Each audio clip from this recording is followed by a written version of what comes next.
Yeah, I was just thinking about how, yeah, I do get it. I really do feel like I grew up here. And this is probably where I'm going to be for the rest of my life. That's just fine with me.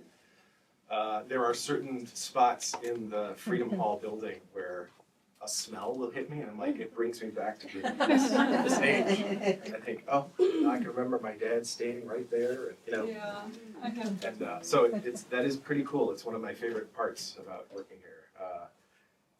So the benefits of learning Latin. I mean, one of the things that is so interesting is that even people I think who love Latin and think we should do it, don't always feel equipped to understand why. And it really is one of these things where if you haven't taken Latin, and kind of a lot of it, it's hard to explain why. It isn't just any other class, so that's one of the things I'm going to try to convey, is that it's not really just any other class.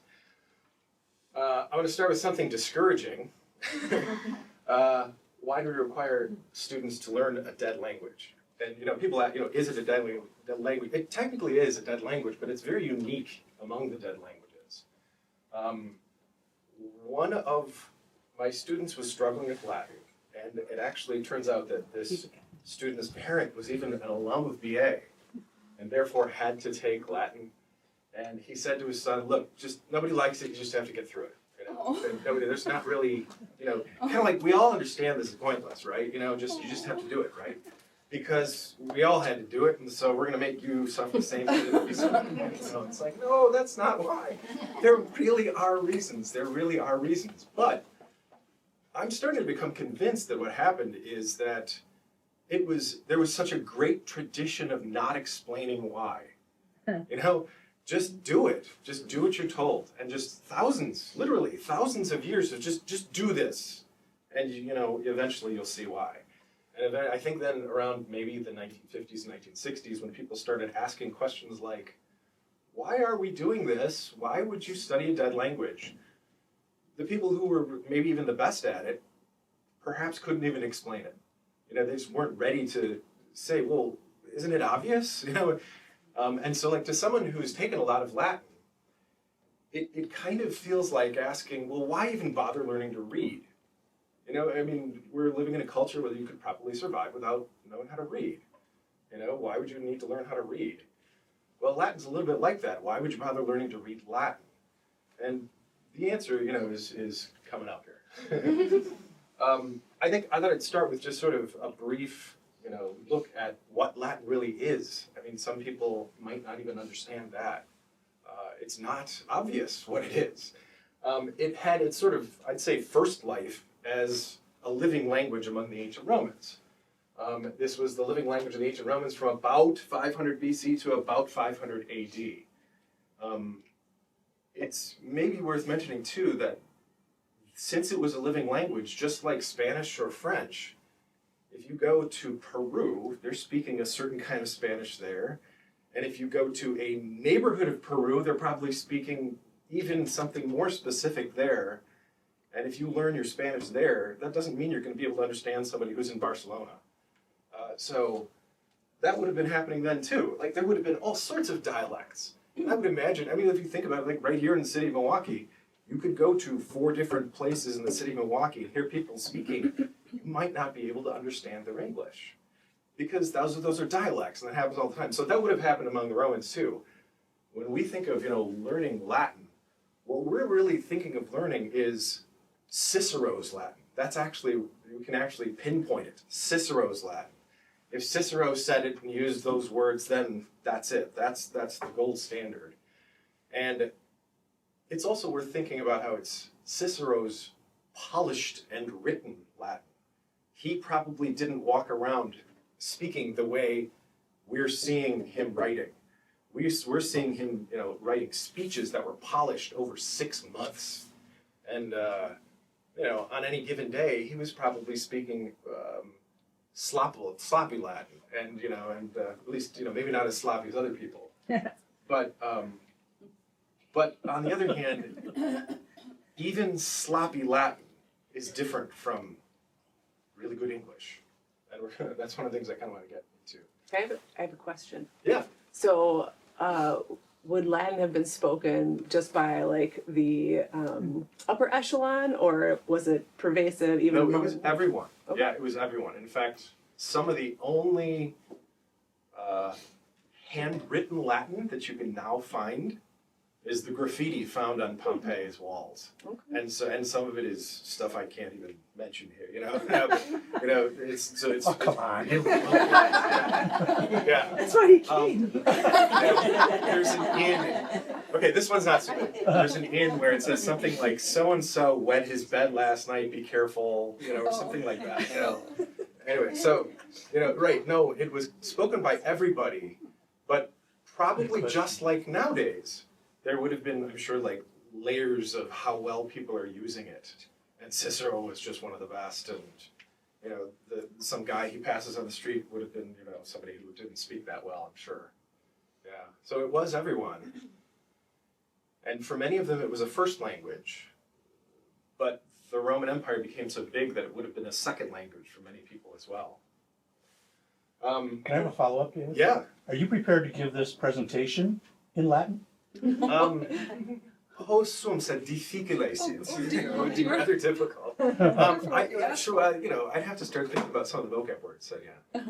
Sure, yeah. No, I mean, that's actually what the immersion weeks have helped me learn to do, is that you not only can say everything, but it's actually not as hard as you think it is. Impressive, it's kid. challenging. Impressive. Yeah, yeah. Oh, man. It's a fun world. Latin kind of gained a second life, and this is the dead language part of it, really. It became the main common language for Europe and for all learning and religion until like the 18th century. And there were even after that some governments that still did their work in Latin. And so the big thing I like to bring up is there has to be a reason. There just are not very many human institutions, maybe none, that have lasted this long. Unchanged, almost entirely unchanged. We try not to add any vocab words if we don't have to. Furnus brevium undarum is microwave oven, because you don't have to, those are, the first word is oven, and then of small waves. Those are all classical words. You don't need to create a new word for microwave oven. So we're good, we got it. And so we rarely need to add new words for anything. But Latin's second life took over all of Europe, and it's again, we're thinking about everything was done in Latin that was important. Everything important was done in Latin. How is it possible that something could last this long if it weren't somehow worth it? I don't think it's just an accident. I think this brings us to one of the best sources for all of this, thinking about all this, and also why we are here today. There's an article written by the author Dorothy Sayers. She was a British mystery author and also translator, and a brilliant woman. And she wrote an article called The Lost Tools of Learning. And this article started Brookfield Academy. It was the founders of the school were upset about the current public education situation. And they read her article and decided, all right, we're going to start a school, and we're going to do what she says. We're going to actually try to follow all of her guidelines for how to make a school. And the whole purpose of the article is, really pertains to the whole talk, is why are we doing this in the first place? What is education really all about? It comes right down to the root of that. And believe it or not, I think about that a lot, just in how I do my Latin classes. Why are we doing this? What's the whole point of all this? Why are we making students do this? Especially if they're only taking it for a year or two or something like that. Is it helping them? What's the function? What's the purpose? And part of it comes back to the idea of education is not just adding data to your brain. It's not just collecting information. Because, I mean, I don't know about you, but I try to think back to middle school. I've done that a lot more recently since I've been a middle school teacher. What was it like? And I try to remember, okay, what are the actual specific lessons that I remember learning in middle school? And I think it's less than 5. I can remember learning something in science class, very specific. I do remember actually learning the future tense from Mrs. Honeyegger in Latin class. You know, but it's like, just like a few, like a small handful of things, really small handful of things. And that's when I start to realize it's not actually about collecting and retaining the information as much as it is creating an awareness in your brain. Turning you into a different person, allowing you to see what the world is really like, and allowing you to think more freely, think on your own. And so when people come to me and they'll say, well, I took some Latin, but I don't remember any of it. I think, well, yeah, you do. You just don't realize that you remember it. What you're remembering, you're not remembering the specific information. That's really okay. That's almost not why we do it. Maybe that's why you do it. The more important information is it has changed your brain. You've created an awareness in your brain of how things work. And that's something you will never get rid of. Here's Dorothy Sayers' quotation. It's a big quotation, but trust me, it's worth it. I will say at once quite firmly that the best grounding for education is the Latin grammar. I say this not because Latin is traditional, you know, not just because we all have to do it, and medieval, sort of like this romantic idea, but simply because even a rudimentary knowledge of Latin cuts down the labor and pains of learning almost any other subject by at least 50%. Wow. Now, she wasn't a scientist, you know, she's sort of, she's 50%, according to Dorothy Sayers. It is the key to vocabulary and structure. Vocabulary and structure. A lot of people kind of grasp the vocabulary quickly, but structure is the part that's hard to grasp if you haven't done it. Of all the Teutonic languages, the Romance languages, as well as to the technical vocabulary of all the sciences, the literature of the entire Mediterranean civilization, together with all its historical documents. So, this awareness that it creates of words and how words work, and then all of the things that words are being used for in Western culture, you know, you get this sort of immediate access to it. So this is Dorothy Sayers' way of saying it. So when she says the Latin grammar, that's the part that's hard to explain. Latin works in a qualitatively different way than a modern language. It's harder. It's just harder. It takes a lot more concentration. And learning Latin, yes, it does actually increase your vocabulary. That's the first thing most people think of. And that's definitely a good one. And, you know, like if that were it, that's still pretty good. You know, like all this vocabulary that you would never know, all of a sudden you just immediately, you know what it means. We just learned the word takite, which means silently. And from that you get the word tacit in English. You know, and how many people grow up saying and using the word tacit, you know, like, you know, so now you know what tacit means. And so, you know, you can, yeah, that'll help you with many of those things. Vocabulary acquisition, but it's way beyond that. Again, it's this awareness of how all language tends to work. Latin is a code system. It has a code system of changing endings based on the parts of speech. And so, right away, parts of speech, you can't get away with actually doing Latin without having some consciousness of parts of speech. There are not just words, there are kinds of words. And you have to know, oh, that's a noun. Oh, that's a verb. It's actually a little easier to spot those in Latin than it is in English. They have to have certain endings on them.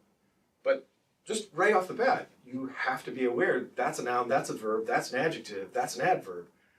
Wait a minute, that's an adjective being used as an adverb. That's a preposition that's currently being used as an adverb, or something like that. You know, like all this sort of awareness, that's the only way to understand the sentence. And so I tell the students that it's like a secret code system, but it's not a secret. You know, anybody can go learn it. But it is a code system. And think about maybe like if you've ever heard someone playing a recording of I'm suddenly drawing a total blank. Morse code. If you listen to like Morse code, any one of us sitting there listening to Morse code, it just sounds like nonsense to us. It just sounds like a bunch of noises. But if you know Morse code, you're actually hearing words or letters, and you can write them down.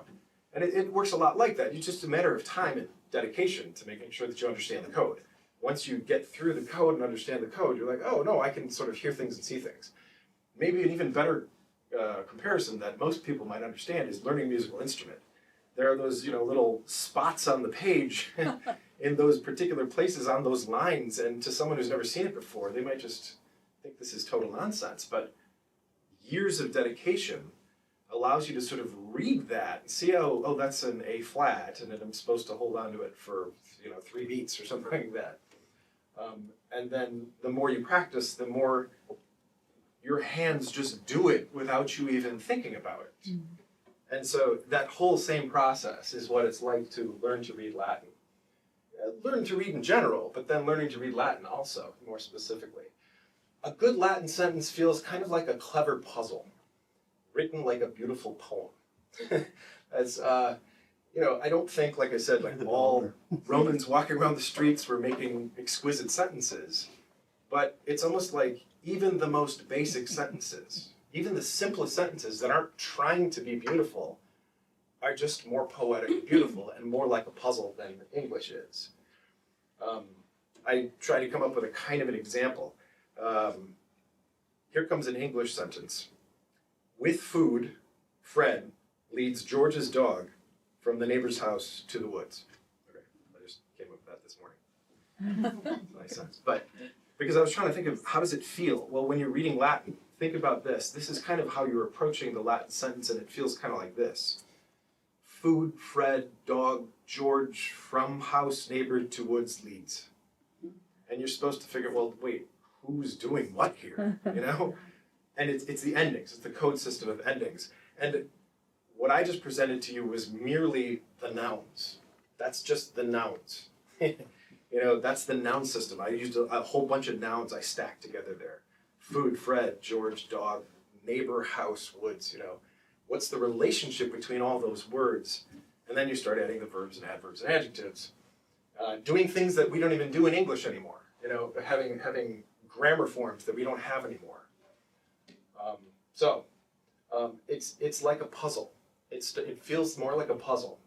And one of the things that I've heard Mark Bulio say, which I never really quite thought of as much before I heard him say it, and I love it, he's totally right. It's slower. It has to be slower. It has to slow you down. You can't do it quickly. There's absolutely no such thing as speed reading in Latin. You can't do that. I think speed reading is a way of sort of cutting out the unnecessary stuff and just, getting the main point as quickly as possible. There is no unnecessary stuff in Latin. It's all so tight and cleverly written that you can't skip anything, or else you just won't get it. So it is like a puzzle. Can you read that? There's a wonderful author. Dude, can you read that?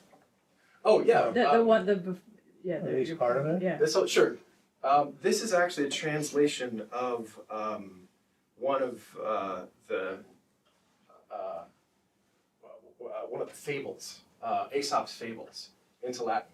Jactator is like a braggart, like somebody who's bragging about everything. So, vir quidam, I do have some more Latin I was going to show you later too, but vir quidam, like a certain man, peregrinatus, having traveled, then dende in suam patrem, into his own country, reversus, having gone back. Jactabat, that's like, literally was tossing about, throwing things about, but it's a way of saying bragging. So it was like throwing about many different things that he had done, gesisse, viriliter, in a very manly way, in diversis locis, in all these different places, atque etiam, and even, this is, he had done the jump of roads. Like there's some ancient, I don't know, this meant something to people at the time, like there's this amazing jump you can do, I don't know. Quem nullus eus loci potuere saltare. No one of that place had been able to jump, so he's going around bragging and he's showing to people, like, it's easy to brag when, when you don't have to prove it. Anyway, yeah, it's fun. I love this is a quotation from a Latin scholar from 1913, Grace Goodale. And she's got a couple, I'll read another quotation of hers later. I just love this. I just love this. You may write clearly in English and French and German. You must write clearly in Latin if you write at all. One of the things, Reginald Foster was one of the best Latinists of the 20th century. And it was, he was the Latinist of the Vatican for many years. And he had a lot of famous quotations too. And one of the things he said was, you can't babble in Latin. It's not possible. And so we get this sense of how English can be kind of sloppy, and it can be quite sloppy. Latin can't be sloppy. It's not possible for Latin to be sloppy. It's short, it's tight, it's careful. Everything is short, tight, and careful. A Latin sentence is either extremely precise or it's just total nonsense. And I like to compare it, this is actually, I think, a good way of getting into how it sort of feels too, is the great English poetry of Shakespeare. Here's a Shakespeare quotation from Macbeth. And it's not even that hard of a quotation, but you can already start to feel how much concentration it takes. He has just killed his king, and he's feeling the guilt of this. Will all great Neptune's oceans wash this blood clean from my hand? No, this my hand will rather the multitudinous seas incarnadine, making the green one red. And it even takes some concentration to realize it's not like making the green one red, it's making the green one red, like a solid red. Like just the whole sense of how that goes. You start to feel like there's nothing sloppy about this. This is careful, it's tight, it's precise. And one of my teachers at Marquette, Stephen Beale, he always said, if we walked around speaking the way they spoke in Elizabethan times, we would probably have no problem with Latin at all. Because English used to be like that. English used to be very similar, with direct objects coming first and things like that, things you don't see in English. And so, all of this discipline of learning Latin, it creates this awareness. It just creates this awareness, and it's a permanent awareness that doesn't ever go away, that you will have for the rest of your life. And it's a habit of analysis. Always trying to examine what all the words are and what they're doing. What is this? What's it doing? What is this? What's it doing? And then eventually, there's this sort of scientific and mathematical analysis going on, but then you're doing it with poetry. And so it's this beautiful and unique combination of left brain and right brain activity all at the same time. You kind of break it down. The way I used to like to say it is, it's almost like you're dissecting a frog, you're looking at all its bits and pieces, and then you're putting it back together again and making it walk again. Because you got to do all this in-depth scientific analysis, but then you take a step back and you read it, and it's this gorgeous poetry.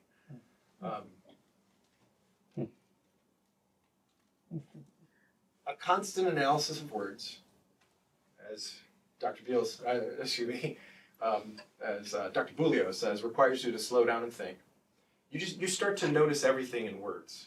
And so that's the way I like to put it. It's just the whole world of words and communication is now yours.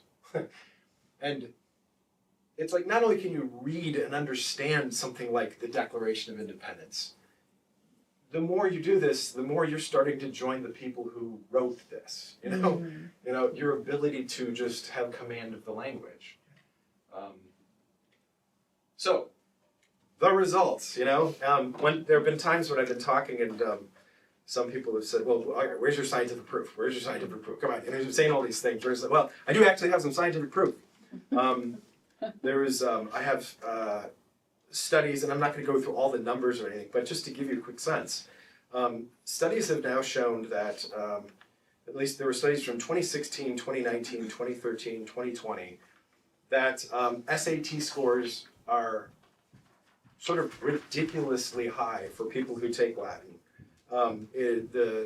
The critical reading score national average of this year for SAT scores was 494, and for Latin students it was 685. Wow. The math is not quite as big of a jump, but still, the national average for math, 508, the national average for Latin students is 683, and writing, 482 is the national average, and for Latin students, 682. And it's at the top of all the other languages too. You know, like if you take German, yeah, that's up there, and that's pretty high too, but Latin's higher, you know. And you start to find this with all the tests, really. The GRE scores, almost similarly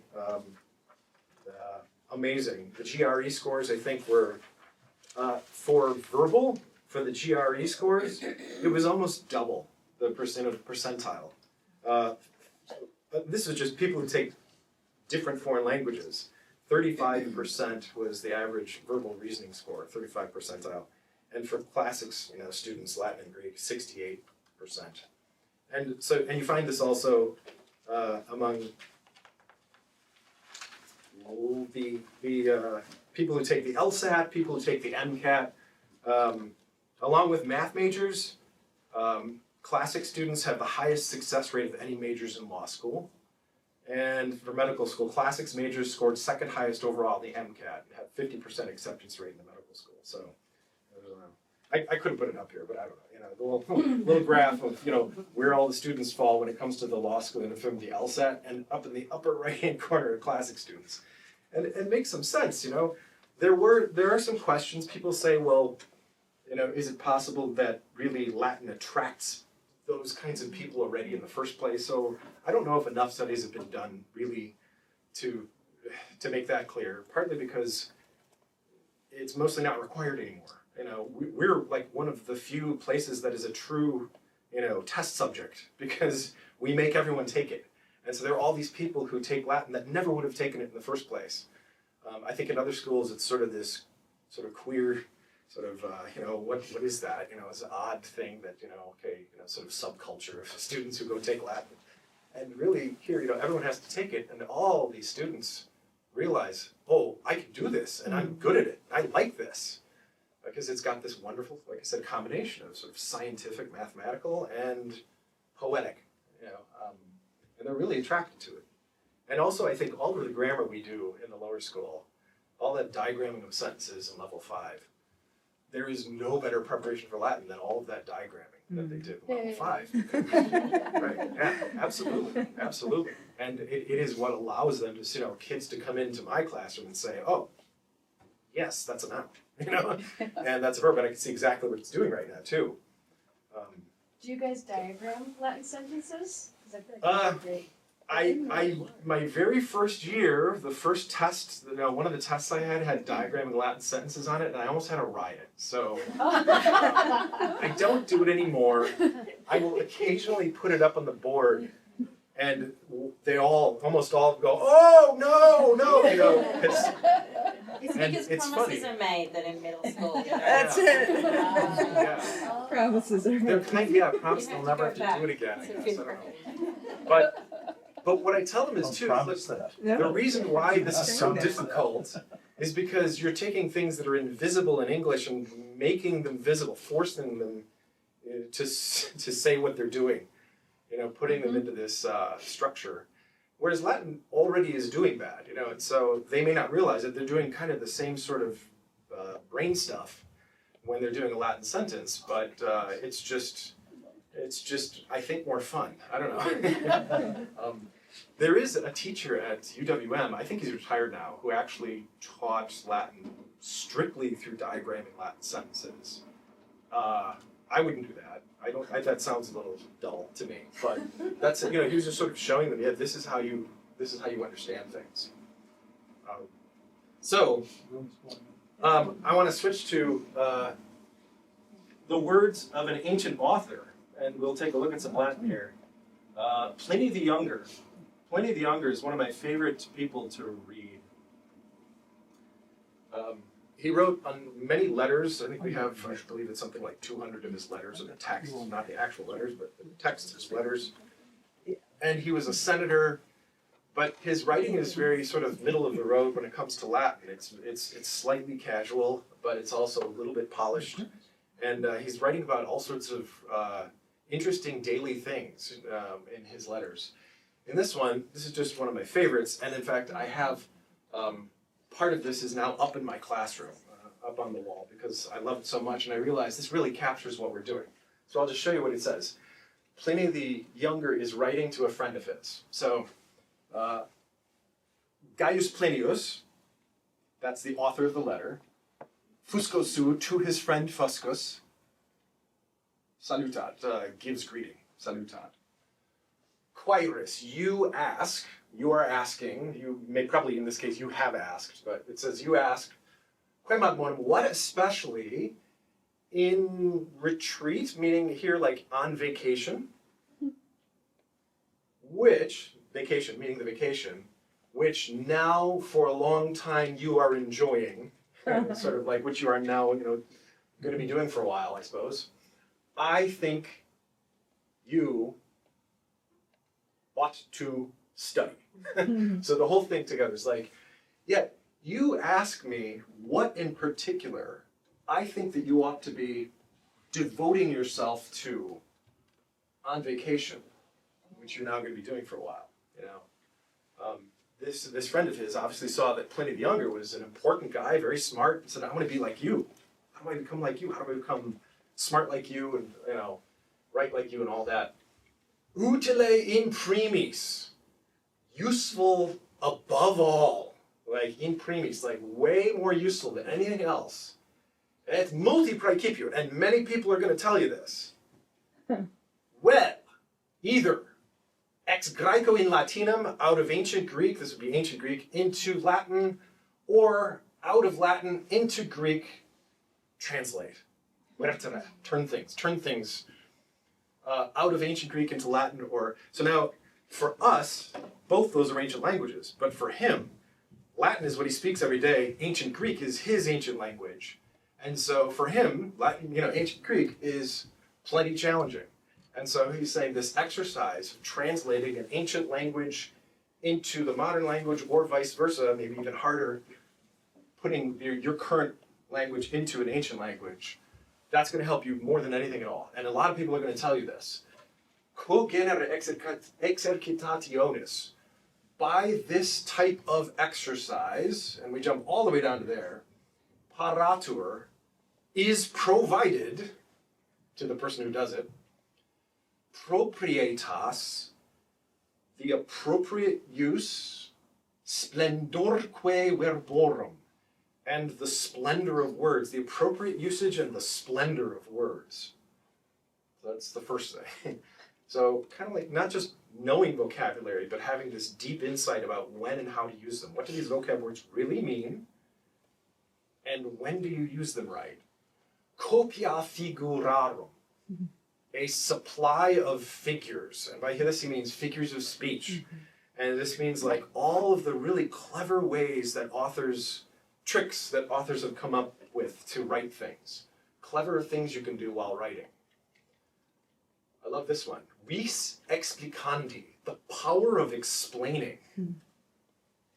That's just awesome. The power of explaining, Praeterea, and besides, in an imitation of the best, meaning the best authors, by imitating the best authors, imitatione optimorum, in an imitation of the best, a faculty to create similar things, invent similar things, to create similar things. Like, you will be able to join them. You're reading the greatest authors, and by doing much of this, you'll be able to join them as a great author. And so here's the part, this is what's up in my classroom. Simul quae legentem fallissent transferentem fugere non possunt. The things which can slip by, or which might have slipped by a reader, cannot escape a translator. You can kind of read and you can miss things, but if you got to translate, especially if it's into and out of an ancient language like Latin, where it's all tight and careful, you've got to understand this. You have to understand this. And so from this, he says, this almost sounds magical, but it's, it's true. Intelligence, or really like understanding and judgment. Understanding and judgment is acquired. And this is not just, I think he means not even just in language itself, but, Can you read the whole thing just in Latin? Just to let us hear it. Quaeris quem ad modum sequesu, quo iam diu fueris, putem se te studere patere. Utile in primis, et multi praecipiunt. Well, ex Graeco in Latinum, Vel ex Latino verte in Graecum, quo genere exercitationis proprietas splendorque verborum, copia figurarum, vis explicandi praeterea imitatione optimorum similia inveniendi facultas paratur, simul quae legentem fafelicent transferentum fugere non possunt, intelligentia ex hoc et ridiculum quiritur. I think we should be applauding Pliny. He's the author. He's awesome. Love Pliny. So another quotation from Please, not here. Grace Goodale. I just love this. This is just great. Again, because it's the kind of thing that's hard to explain, like I said. To take a long, loose, ramshackle English sentence, to determine the interrelations, temporal and logical, of the thoughts in its various clauses, and to express those relations in the cunningly articulated structure of a Latin period, Latin sentence, is an exercise not only delightful in itself, but fraught with happy consequences, in an added power to savor the joys of the deft fabric of fine English, or to pluck the real meaning from less skillful sentences. Like, it's great. Yeah, like you it's like you are, by translating into Latin or out of Latin, but especially if you translate into Latin, take some English and put it into Latin, you must understand what this means, and you have to be able to articulate it very carefully. And English isn't always like that. I thought I'd just finish up with a sort of quotations from alumni. You know, in 2014 we did a survey of alumni, and we got back better results than we had even hoped. They were some of the best quotations that I've heard. It's just wonderful. I'm not going to read the whole thing, but I found my Latin language experience invaluable. First of all, Latin has been a big help. I work in the healthcare arena, and my knowledge of Latin has been very helpful. Secondly, the study of Latin and Greek, the latter of which I did for 2 years, have completely changed my understanding of the English language. Just knowing, all the knowledge, maybe I will read the whole thing. Roots, prefixes, suffixes, just the way words are put together. Thanks for the Latin. Don't waver from offering or even requiring it. It will be countercultural to continue offering it, which is a good thing. No one speaks it is a red herring. From that, it helps you develop language skills, logic, reasoning. This is a great one. I just love this one. I underlined my favorite part. You don't believe it when they tell you as a kid, but the knowledge of Latin is supremely useful. Your ability to expand your vocabulary because you can immediately identify the root of word of an unknown word is very valuable. I hope you still mandate Latin for those whippersnappers. We do. And they are, in fact, whippersnappers. And then this last one was just, again, a really good one. I definitely attribute my career success to Latin and etymology I took with Mr. Drez. Understanding the roots of languages helped me understand and work side by side with engineers, scientists, and attorneys. This is great stuff. So hopefully, with all that, you have somewhat of a picture. Again, it's kind of hard to communicate, but the other thing also, we do require Latin throughout all of middle school, and in that amount, they finish 1 year of Latin. They finish the equivalent of the first high school year of Latin when they do that. And as Dorothy Sayers said, that is enough to get you started and create the awareness. And students that I've seen who've dedicated themselves to this, that really is enough to gain the awareness of how this is all working. But then the ones who've continued, and you can really see it. In fact, Grace has attested to this as the high school English teacher for seniors, that there is a qualitative difference between the seniors who took Latin all the way through and the ones who didn't, because their writing is just on a different level. They understand, they grasp the language better. So reading, writing, all that, just is really helped by it. So the many lasting benefits of Latin. Thank you.